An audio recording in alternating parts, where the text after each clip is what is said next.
નરેન્દ્ર મોદી સરકારે વર્ષ 2016માં રદ કરેલી 500 અને 1000ના દરની નોટ આરબીઆઈ પાસે 100%થી વધુ આવી ગઈ છે, છતાં હજુ પણ આ રદ થયેલી નોટ મળી રહી છે।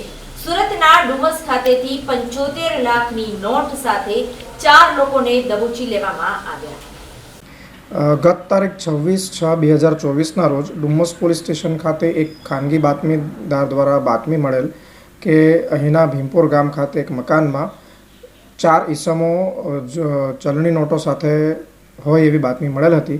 જે આધારે અત્રેના પોલીસ સ્ટેશને ત્વરિત કામગીરી કરી રેડ કરતા જે તે મુકામે ભારત સરકારની જૂની રદ કરાયેલી નોટો પૈકી 500ના દરની 14,000 નંગ તથા 1000ના દરની 500 નંગ એમ કુલ 75 લાખ રૂપિયાની રદ કરાયેલ ચલણી નોટો મળી આવેલ છે।